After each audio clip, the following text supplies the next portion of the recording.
Ini saya menampilkan satu paspor yang dibuat kira-kira 41 tahun yang lalu. Ini adalah profil paspornya.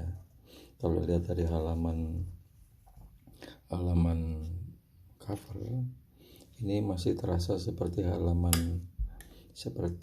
kain.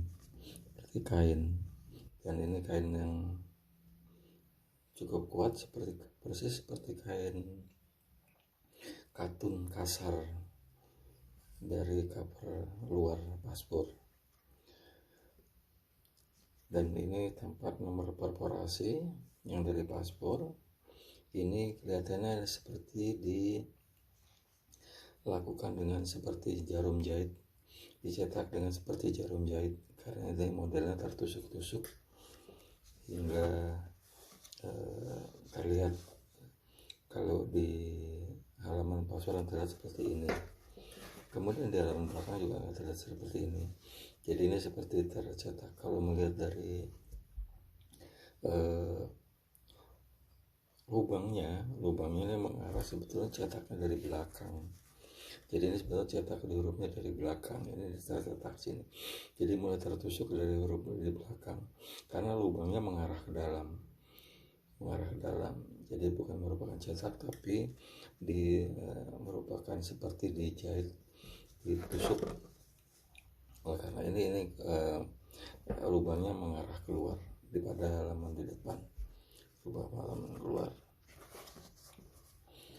Ini adalah halaman pertama dari paspor, covernya, kemudian dengan lambang burung Garuda, dan ini nama Republik Indonesia. Ini adalah korporasi tadi. Ini juga ada semacam kaligrafi ya, huruf kecil. Ini tidak saya bertulis paspor Republik Indonesia. Ini juga bertulis paspor Republik Indonesia.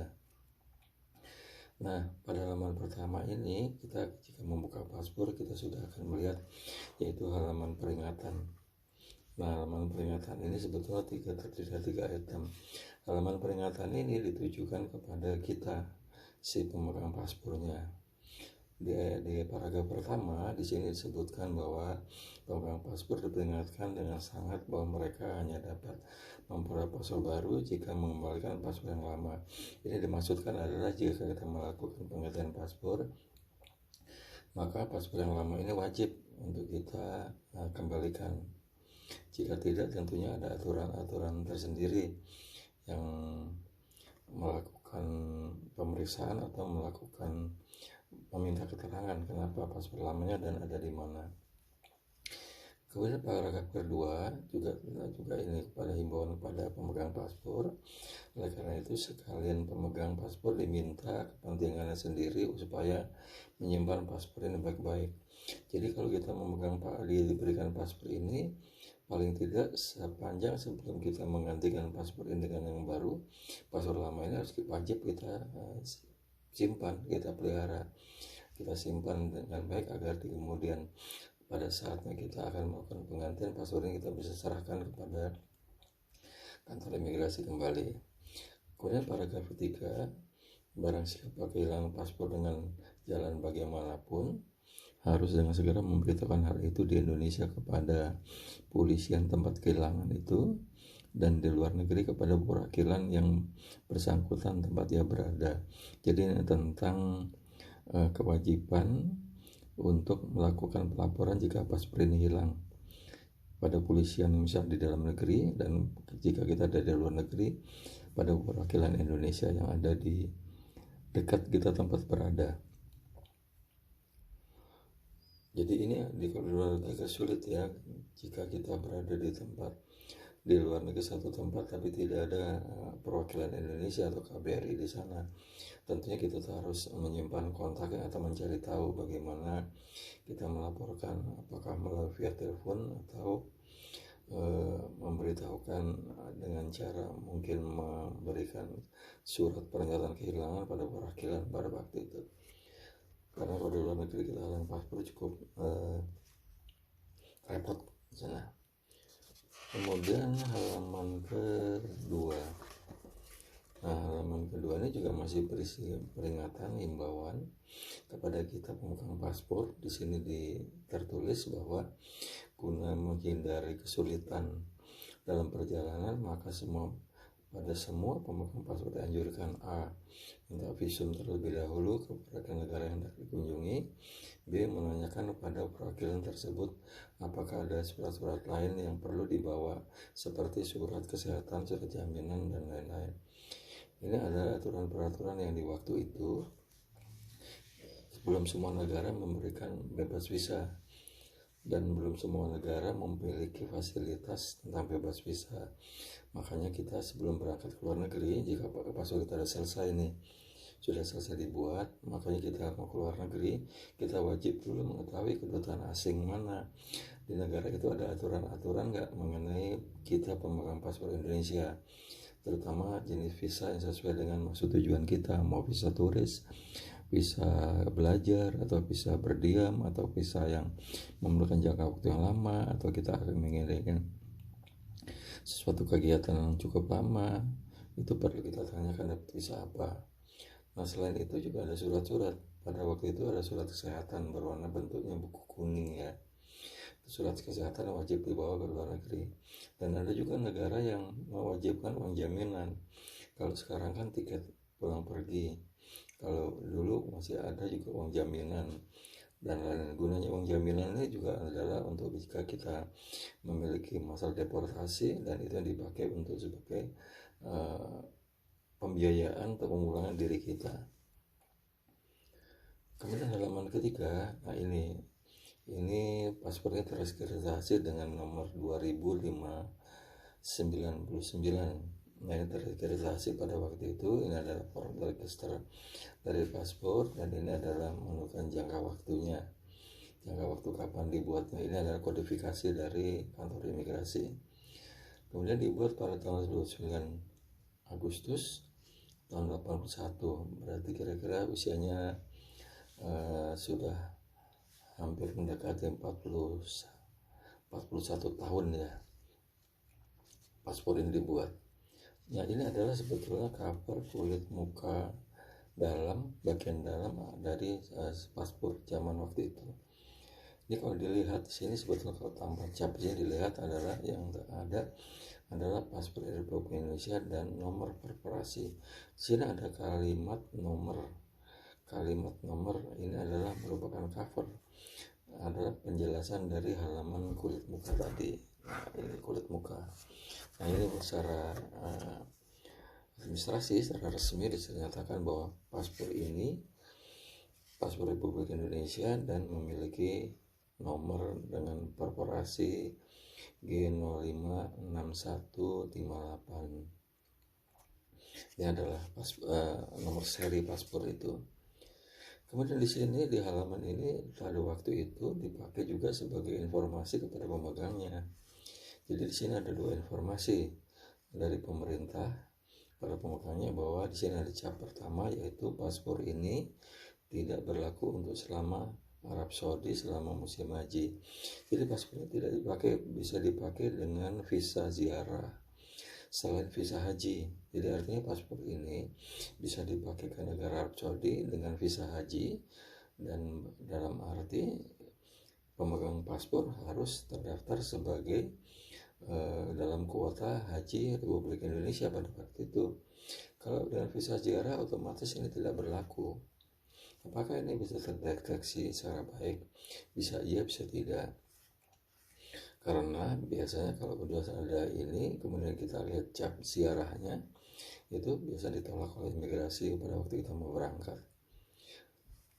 Kecuali kita berangkat nanti mengambil visa di negara lain, misalnya kita berangkat dari Indonesia tidak menggunakan paspor ziarah haji, itu paspor ziarah di negara Saudi, kita mengambil di Singapura, di Malaysia, atau di mana di luar Republik Indonesia. Nah, ini tidak akan terdeteksi. Tapi pada waktu kembali akan terdeteksi, tentunya paspor ini akan dicabut karena sudah melakukan pelanggaran apa yang dilakukan pemerintah. Kemudian ada peringatan kedua. Nah, peringatan berikutnya ini adalah peringatan mengandung unsur-unsur politik, hubungan diplomatik antar negara kita dengan negara yang tertulis di dalam peringatan ini. Di peringatan ini pada angka pertama berbunyi, pemegang paspor ini diwajibkan melaporkan diri kepada perwakilan Republik Indonesia setempat bila akan tinggal di negara yang bersangkutan lebih dari 30 hari. Jadi ini peringatan kalau kita tinggal di negara itu lebih 30 hari wajib melapor kepada perwakilan Republik Indonesia. Nah, para yang angka 2, khusus untuk Hong Kong dan Macau, kewajiban tersebut harus dilakukan bila akan tinggal lebih dari 7 hari. Jadi lebih 7 hari untuk Macau dan Hong Kong ini wajib dilakukan pemberitahuan kepada pada waktu itu kita tidak salah belum punya perwakilan ya. Hong Kong dan Macau ini Taiwan bicara. Pada waktu itu kita tidak perwakilan, tentunya ada kamar dagang, kita wajib melapor ke sana. Yang ketiga adalah kewajiban tersebut terus dilakukan dalam jangka waktu 7 hari sejak tanggal tiba. Jadi begitu kita sampai di bandara, kita wajib lapor kepada perwakilan Republik Indonesia yang di dalam ini kamar dagang ya, kamar dagang Indonesia. Kita wajib melaporkan.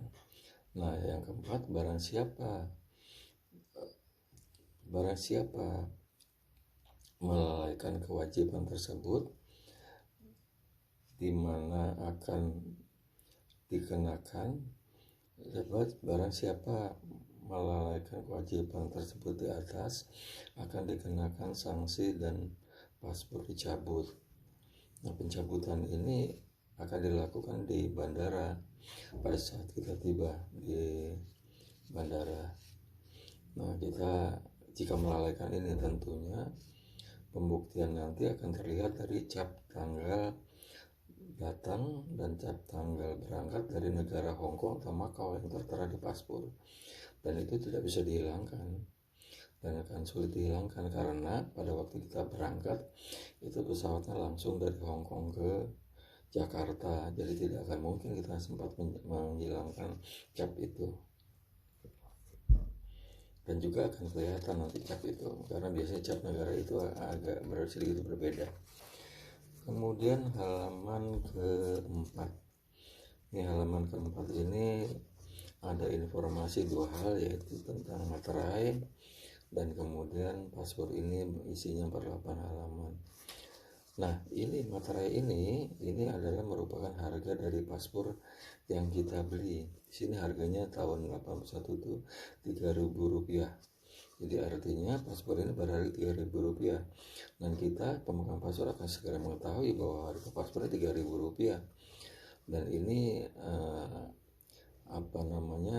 merupakan penjelasan dari pemerintah bahwa nilai paspornya Rp1.000. Kalau lebih dari ini ya bukan harga paspor, tapi harga paspor ini kurang dari apa lagi, bukan harga paspor. Ini merupakan materai lucu juga pada zaman waktu itu. Paspor bermaterai dengan harga Rp3.000 menyatakan harga paspornya Rp3.000.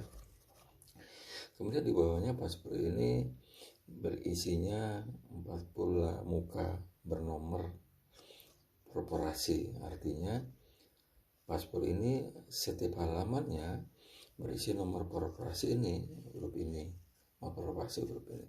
Jika ini berbeda berarti bukan halaman dari bagian dari paspor ini. Bisa aja nanti bisa untuk ini dipalsukan, dilepas halamannya kemudian ditempelkan kembali karena paspor ini bentuknya dijahit. Bisa juga dilakukan oleh penjahit jika kita ingin berbuat melanggar hukum ya. Nah, artinya halaman ini setiap halamannya berisi paspor seperti ini. Nah, kemudian halaman kelima adalah halaman data sementara, data awal.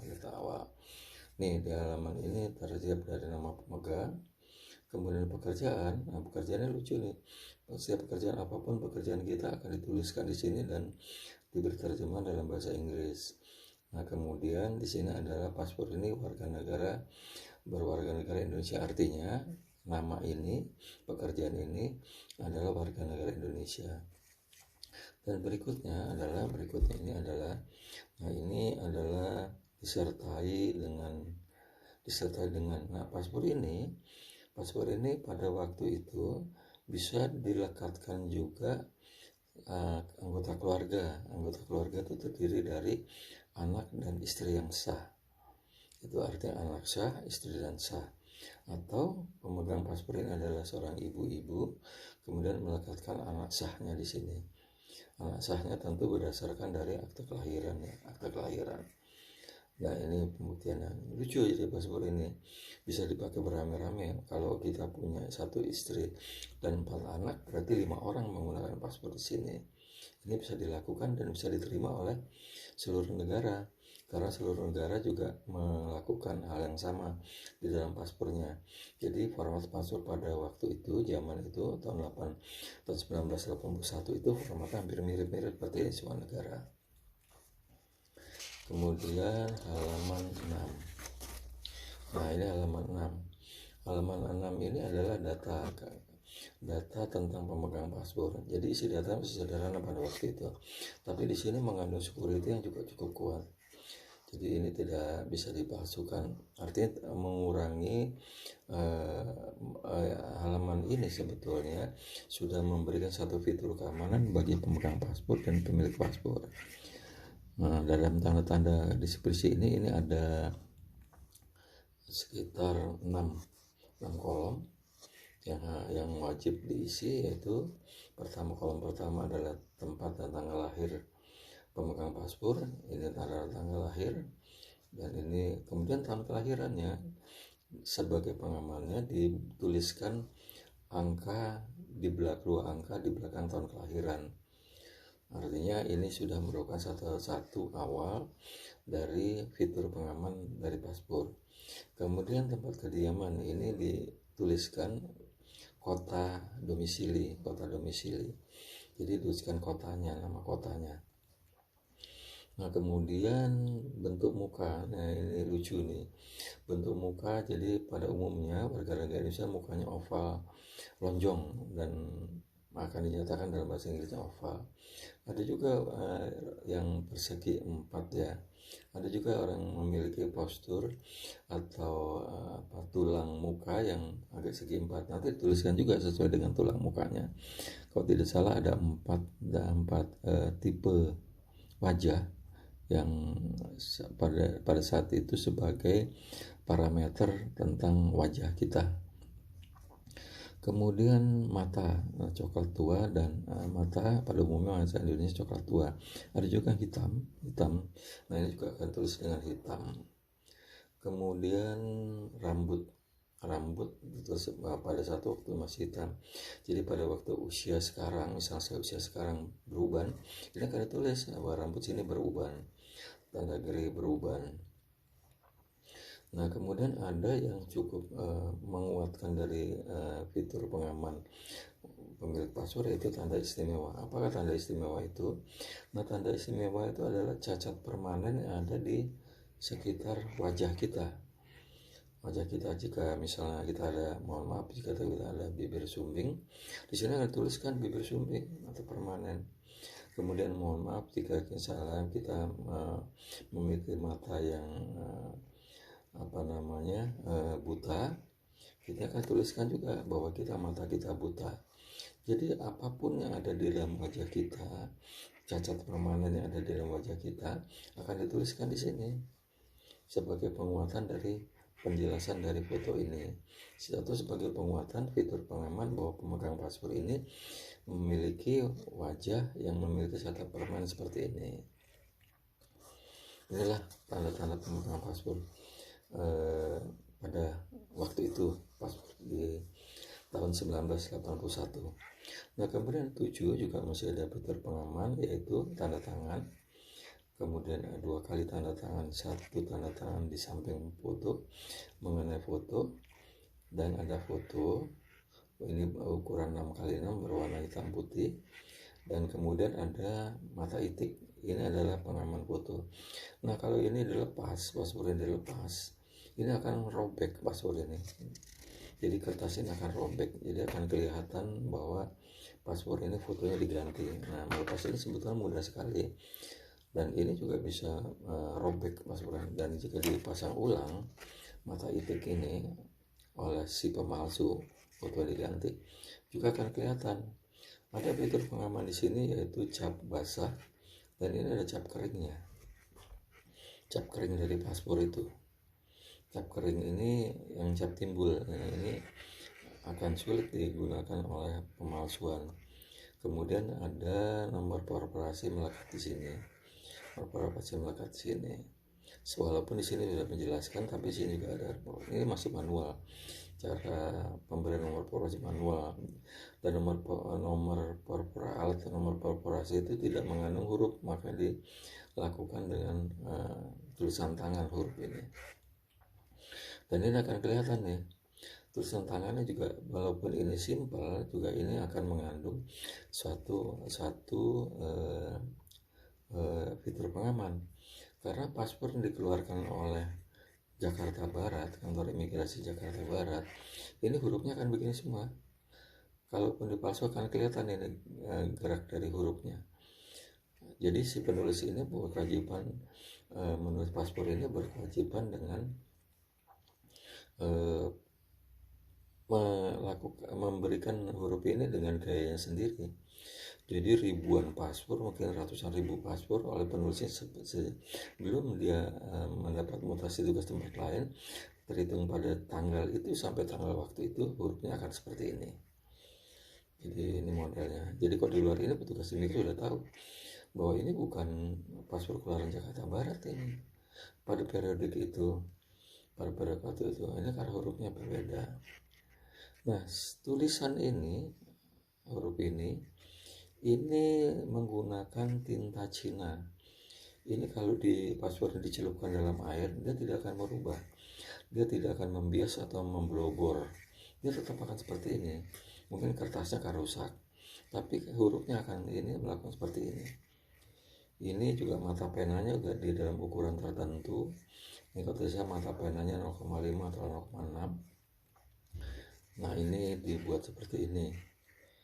Nah, ini adalah nomor penulisan tentang penggunaan paspor gitu.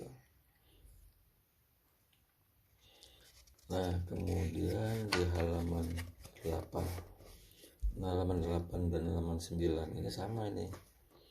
8 dan 9 ini sama dengan tadi pemegang. Nah, ini yang dinamakan pemegang bagi anggota keluarga. Nah, ini data-data untuk memegang istri, dan ini tanda tangan, dan prosesnya sama dengan seperti halaman tanda pemegang paspor. Ini ada 6 kolom, kemudian ini juga sama. Ini akan dilakukan sama, akan dilakukan hal yang sama. Oleh karena itu di dalam permohonan harus dituangkan ini nanti keterangan-keterangan dibutuhkan di sini harus dituangkan. Biasanya itu dibuat 2 formulir untuk istri, dan data-data yang ada gitu. Kemudian halaman 10. Nah, di halaman 10 ini, nah ini yang dicatatkan data-data anak. Misalnya kalau data-data anak yang dibutuhkan di sini adalah nama anak, kemudian tempat lahir anak, kelamin, dan tanda istimewa. Jadi mengenai rambut dan segala macam tidak ada di sini. Wajah tidak ada, hanya nama, tempat lahir. Ini tuliskan nama anak-anak nanti. Dan plus fotonya ditempelkan di sini, foto anak-anak. Ukurannya 3x4, warna hitam. Dan juga nanti akan diterapkan cap basah dan cap kering di sini. Nah, jika anaknya lebih dari 2, maka di sini hanya data saja. Di sini hanya data anak-anak. Kemudian nanti di halaman visa, di halaman yang kosong, di halaman ini yang baru ditempelkan misalnya foto 4 orang anak. Tempelkan foto 4 orang anak. Dan nanti sini ada penjelasan, lihat halaman 10, lihat halaman 10. Jadi ada informasi bahwa foto-foto ini nama-namanya berada di halaman 10. Halaman ini 10 penjelasannya. Kemudian di halaman 11, nah ini tanda berlaku paspor ya. masa berlaku paspor. Halaman ini ada sekitar 1, 2, 3, halaman sampai 13, kemudian 14 sampai 15. Nah, halaman ini ada 5 halaman untuk paspor. Di sini pada informasi awal di paling atas di sini dibunyikan paspor ini berlaku untuk negeri-negeri. Nah, ini kalau kosong begini berarti bisa dipakai seluruh negara. Sebetulnya pada waktu itu kita sudah ada bunyi paspornya tidak berlaku untuk Israel, yang ada capnya harusnya. Mungkin pada waktu itu terlupakan ya. Nah, paspornya tidak berlaku untuk ke negara Israel. Nah, sini ada pemberitahuan atau tertulis tangan atau cap tidak berlaku untuk Israel. Nah, kemudian ini adalah masa durasi paspor. Jadi paspor ini berlaku kapan? Paspor pada waktu itu paspor ini diberikan hanya untuk 2 tahun. 2 tahun. Nah, ini bisa diperpanjang karena untuk jenis paspor ini 48 ini itu diberlakukan selama 6 tahun. Maka pada pemberian pertama biasanya ini tergantung dengan kewenangan dari kantor imigrasi berdasarkan data dan asas pepergiannya. Tentunya ada aturan-aturan untuk membuat paspor tidak serta-merta diberikan langsung pada waktu langsung 6 tahun, tapi diberikan hanya 2 tahun dari tanggal pengeluaran. Nah, kantor imigrasi mengeluarkan tanggal pengeluaran hanya diberikan 2 tahun. Bisa juga diberikan setahun di sini, 1 tahun. Nah, jika kita misalnya berangkat lebih atau tinggal akan berada di luar negeri tinggal lebih dari 2 tahun atau misalnya 1 tahun. Nah, untuk perpanjangannya bisa kita lakukan di perwakilan di mana kita berada. Misalnya kita berada di Malaysia, kita melakukan wajib melakukan perpanjangan di Malaysia. Nanti akan dicatatkan di sini oleh perwakilan Republik Indonesia yang ada di luar negeri. Nah, ini akan dicatatkan di perpanjangan di kantor mana. Oleh karena itu di dalam format ini dibunyikan selain kantor wilayah Direktorat Jenderal Imigrasi di mana, kemudian kepala kantor imigrasi, dan satu lagi perwakilan Republik Indonesia di mana. Jadi ada 2 tempat di sini. Ada 2 tempat yang bisa memberikan perpanjangan paspor. 3 tempat maksudnya. Ini waktu ada itu kantor wilayah Direktorat Jenderal Imigrasi. Jadi pada waktu tahun 81 itu kantor imigrasi memiliki kanwil tersendiri, kantor wilayah tersendiri. Jadi di kantor wilayah juga punya kewenangan untuk memperpanjang paspor ini jika orang itu berada di wilayah kantor wilayah dan kantor wilayah tidak ada kantor imigrasinya, karena kantor wilayah belum tentu mempunyai kantor imigrasi. Dan kalau ada kantor imigrasi bisa diperpanjang kantor imigrasi di mana saja dia berada. Walaupun sebetulnya asas pemberian paspor ini adalah paspor berada di tempat tinggal. Nah, kalau kantor imigrasi di sini, saya ulangi tadi, saya mohon maaf saya salah, itu harus keberadaan di tempat tinggal, jadi tidak bisa di tempat orang lain, kantor di mana saja. Yang bisa di tempat lain adalah hanya di kantor perwakilan Republik Indonesia.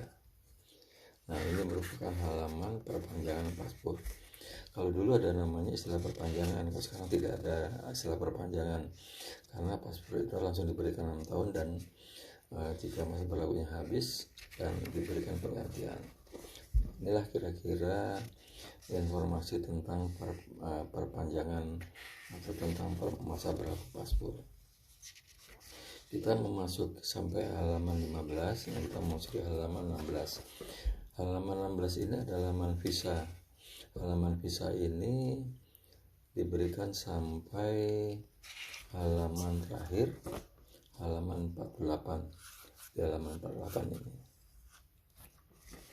Nah, pada waktu itu pemerintah masih mempunyai satu format pengamanan, yaitu masih diberlakukan bagi setiap warga negara Indonesia.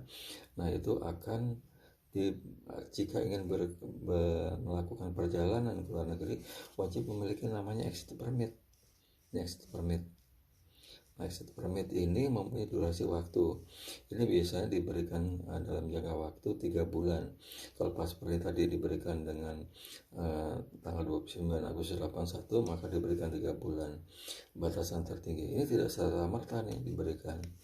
Dan kemudian di narasi berikutnya ini adalah dan berlaku untuk satu keperjalanan. Nah, exit permit ini ada dua tipe. Ada satu kali perjalanan, ada yang beberapa kali perjalanan. Artinya si pemegang paspor ini kalau satu kali perjalanan ini hanya dipakai sekali berangkat, kemudian nanti tiba. Nah, udah tidak berlaku lagi dipakai, walaupun ini masih berlaku. Harus melakukan permohonan ulang jika kita ingin keluar negeri lagi. Tapi kalau di beberapa kali perjalanan, di sini diterangkan bahwa mengambil tipe beberapa kali perjalanan, maka paspor ini bisa dipakai berulang-ulang. Bisa dipakai selama ini masa berlakunya masih memenuhi waktu ya, masih memenuhi waktu. Misalnya kita berangkat di tanggal bulan Oktober, kalau ini dengan beberapa bulan kita bisa pakai berkali-kali sebanyak kita waktu berangkat, tapi sepanjang tidak melanggar. Gimana kalau kita misalnya berangkat kemudian kita melampaui batas waktu ini? Nah, ini juga akan menjadi persoalan, akan dicabut paspornya. Paling tidak akan dilakukan pemeriksaan pada waktu itu. Kenapa? Ini exit permit ini diizinkan berlaku, dinyatakan untuk satu kali perjalanan dalam durasi waktu ini. Jadi kita melampaui waktu ini ya tentunya otomatis kita akan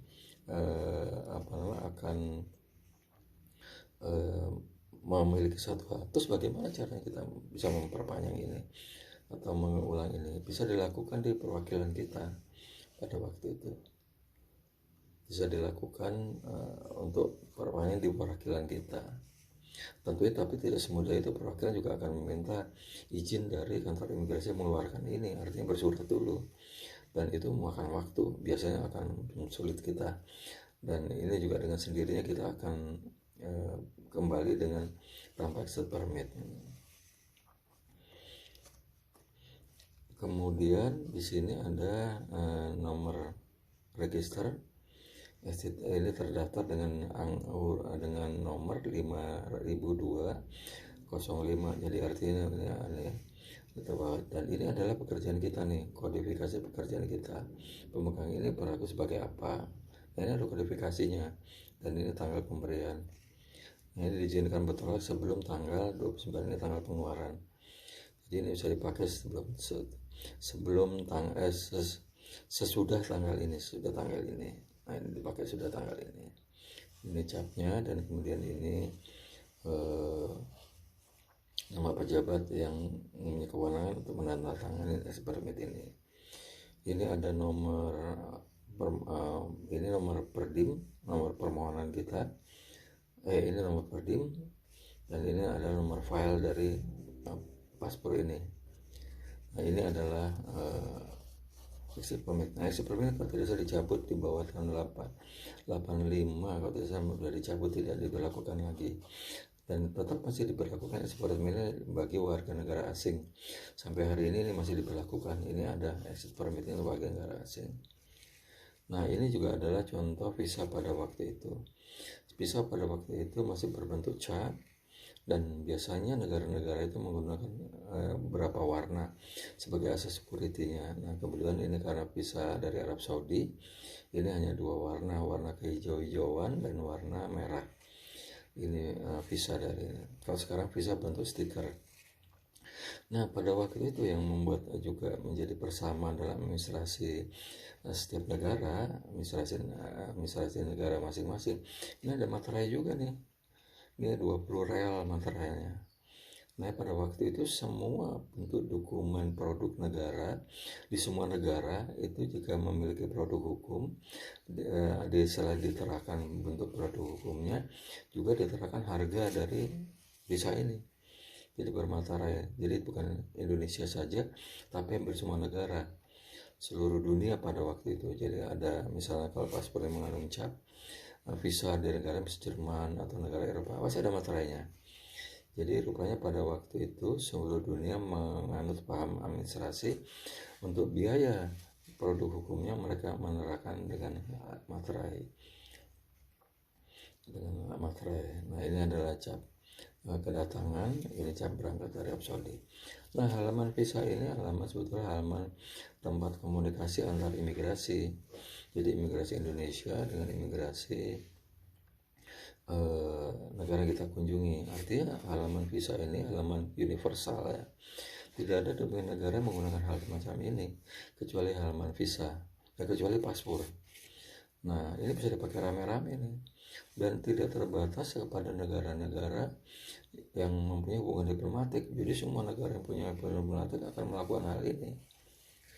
Nah, bagaimana kalau kita ke Israel? Biasanya tidak akan mencap, atau Israel akan mencap juga paspornya. Biasanya mereka akan membawa kertas lembar, menggunakan kertas lembar, dicapkan kertas lembar itu bisa dicabut, tapi akan kelihatan nanti durasi waktu. Nah, di sini durasi waktu bisa diperiksa oleh petugas imigrasi.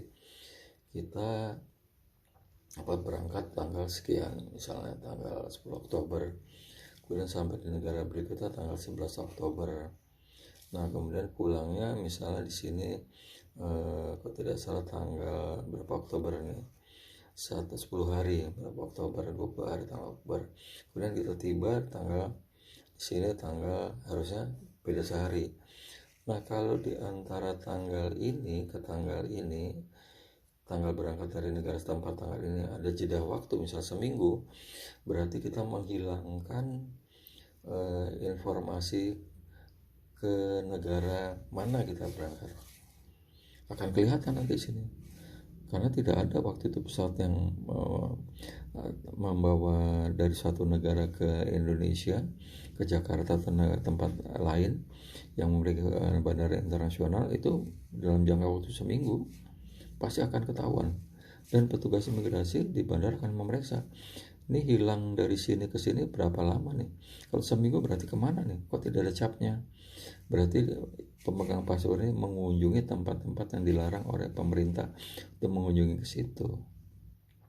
Ini akan menjadi persoalan. Biasanya paspornya akan ditahan, dilakukan pemeriksaan di bandara, minta penjelasan kemana dan kemana, dan akan kelihatan, akan terungkap di situ bahwa kita pergi kemana, dan akan kelihatan, dan paspor akan dicabut di situ nanti karena kita telah melanggar tadi dari satu pembelian. Misalnya kita ke Hongkong, kita menyembunyikan, akan kelihatan ini durasi waktunya, jadi tidak akan bisa menghindar. Kalau kita merobek halaman ini akan lebih bertambah parah, karena menggunakan paspor dalam keadaan rusak atau merusak paspor, dan itu bisa juga dihukum dengan ketentuan-ketentuan yang berlaku pada waktu itu. Bisa juga tidak, selama tidak diberikan paspor, jadi tidak akan pernah bisa keluar negeri pada waktu itu, karena paspor yang dicabut dan diberi catatan. Catatan itu kan melekat di halaman file di sini, akan disimpan di file sini. Jadi kalau kita memasukkan pun akan kelihatan dari sidik jarinya. Kalau kita memasukkan data berikutnya, kita juga memasukkan data yang lain, terutama data lahir, data ijazah, data KTP kita memasukkan. Jadi ada beberapa unsur yang kita akan palsukan kalau jika kita misalnya ingin menghindar itu dan membuat paspor dengan data palsu. Hal itu mungkin saja terjadi pada waktu itu karena pada waktu itu belum ada sinkronisasi sistem antara imigrasi, kemudian pemerintah daerah dalam hal ini juga Dukcapil, kemudian kartu ketanda kependudukan, kemudian dengan ijazah, dengan Kemendikti atau Kemendikbud, itu belum ada sistem. Jadi harus ada surat menyurat untuk membuktikan bahwa ini namanya benar atau tidak. Dan biasanya kelihatan tuh kalau nanti akta lahir palsu, KTP palsu kan kelihatan, karena di dalam KTP pun sendiri memiliki fitur-fitur pengaman yang sudah melalui kebiasaan dari petugas imigrasi akan membaca bahwa KTP ini tidak benar. Itu ada. Nah, jadi halaman komunikasi ini tadi halaman universal. Semua negara boleh menggunakan data-data sini. Juga termasuk cap deportasi. Misalnya nanti kalau ada deportasi, kita terkena deportasi, imigrasi di negara setempat atau negara lain di luar negeri akan mencatatkan orang ini adalah deportasi dan segala macamnya. Atau misalnya kita yang ajukan ke negara Amerika.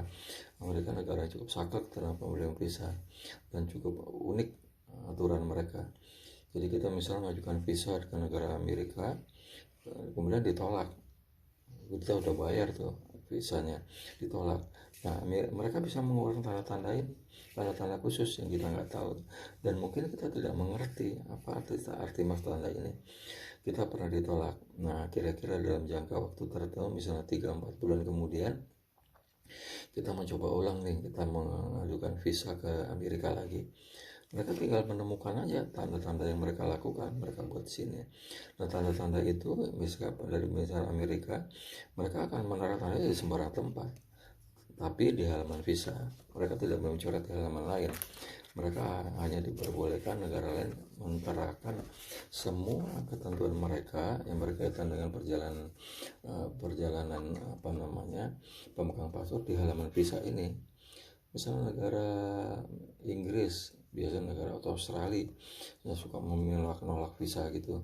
Nah, mereka juga mau tanda sini, apa tandanya seperti apa, atau mereka membuat cap seperti apa, atau mereka membuat tanda khusus yang kita nggak pernah tahu, dan itu bisa ditolak. Dan imigrasi Indonesia tidak berwenang untuk menghapus. Misalnya ada tanda sini tidak berwenang untuk menghapus. Kalaupun dihapus, itu bisa diartikan bahwa si pemegang paspornya menghapus atau merusak kodifikasi yang diberikan oleh negara itu, dan itu akan jadi persoalan di negara setempat dan persoalan di negara kita sendiri, karena melakukan satu perubahan data oleh pemegang paspor atau orang lain, bukan petugas imigrasi atau kantor imigrasi, akan dinyatakan sebagai merusak dan melanggar ketentuan dari paspor ini. Jadi paspor akan tetap dicabut dan akan diberikan waktu tertentu, atau tidak akan diberikan paspor lagi pada waktu itu karena akan dilakukan pemeriksaan. Nah, inilah adalah penggunaan halaman visa. Nah, kemudian pada waktu itu karena kita belum ada penjelasan halaman kolom alamat jelas, maka di halaman 48 lah ditulis kolom halaman jelas. Di sini ada nomor file, di sini ada kodifikasi inisial nama. Jadi nama A ini adalah nama pemilik paspor dengan inisialnya dengan awalan A. Nah, ini nanti kodifikasi ini sesuai dengan aturan dari kantor imigrasi akan mulai dengan huruf pertama atau huruf kedua, karena ini adalah huruf kedua, dan ini akan dicatatkan di dalam satu buku indeks di tahun itu dengan angka huruf A 220, artinya tercatat dengan nomor 220. Nah, ini adalah sebagai parameter dari penyusunan file. Ini nomor filenya disusun dan kemudian nanti diikuti dengan angka huruf ini. Jadi parameternya di sini nanti hurufnya akan disebutkan inisial ini. Jadi pada waktu pengarsipan mencari arsip, nah itu agak memudahkan.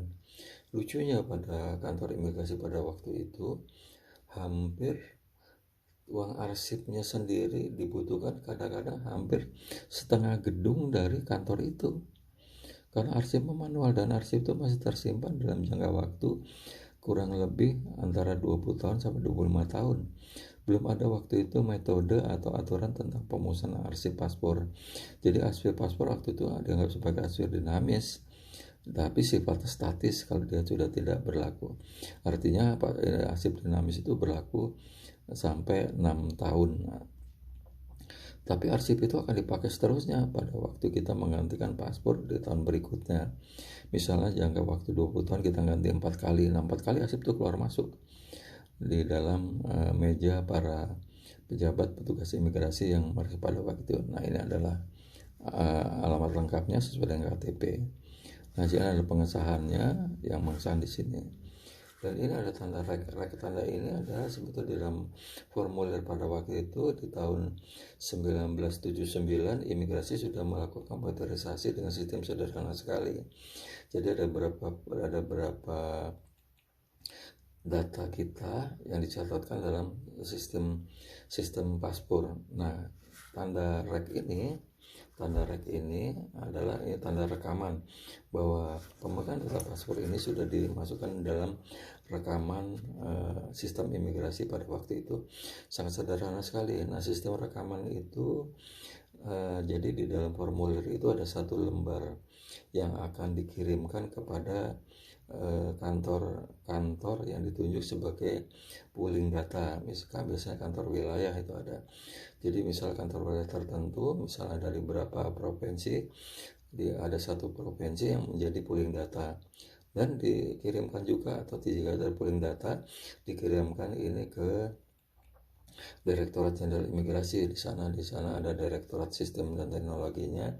Pada waktu namanya Direktorat Penjajakan dan Kegiatan, itu mencatatkan semua data-data. Jadi di direktorat di kantor utama, yaitu di Direktorat Jenderal Imigrasi, namanya Direktorat Penjajakan dan Kegiatan, sekarang dinamakan Direktorat Sistem. Itu isinya arsip semua tuh dari seluruh Indonesia yang sudah memberikan catatan rekaman kepada arsip. Nah, itu akan diketik ulang di dalam sistem komputerisasi yang sederhana itu. Kan di negara-negara komputer itu baru tercipta tahun 74 kalau tidak salah. Makanya pada waktu 79 Direktur Jenderal sudah memiliki komputer, tapi hanya di kantor pusat dan catatan. Nah, inilah adalah halaman catatan terakhir. Dan ini adalah cover terakhir. Ini covernya sama dengan cover yang di muka, halaman di muka. Nah, ini cover sama seperti ini, dan ini merupakan fitur pengaman dari paspor Indonesia. Jadi kalau ini rusak atau robek, ini pasti ada. Dan ini nomor peroperasinya yang seperti tadi saya katakan di awal. Nomor peroperasi ini dilakukan dan seperti jarum jahit, diterapkan dengan jahit dengan belakang. Karena itu lubangnya ini mengarah ke dalam dan timbul di sini di halaman muka. Itulah kira-kira teman-teman paspor yang dikeluarkan di tahun 81, tipikal dan modelnya 81. Nah, ini tipikal dan modelnya seperti ini. Dan ini adalah kertas uang yang dipakai. Jadi kertas ini jika terendam tidak akan membuat blur atau membuat ini menjadi tidak terbaca, tapi menjadi rusak. Hanya catatan-catatan seperti ini agak rusak, dan huruf keterangan yang ditulis oleh tangan pada paspornya juga tidak akan rusak. Nah, yang akan rusak itu di sini. Jadi jika paspornya tenggelam atau terendam air di laut atau di manapun, atau kena hujan, ini akan menjadi rusak, ini juga akan rusak, sementara hurufnya tidak akan rusak. Itulah ada keistimewaan dari paspor pada waktu itu. Ini juga foto akan rusak, dan ini tidak akan rusak. Nah, kira-kira demikianlah teman-teman yang bisa saya informasikan paspor di tahun 81, artinya 41 tahun yang lalu paspor ini diterbitkan. Sampai jumpa lagi di dalam paspor berikutnya, di paspor zaman dahulu.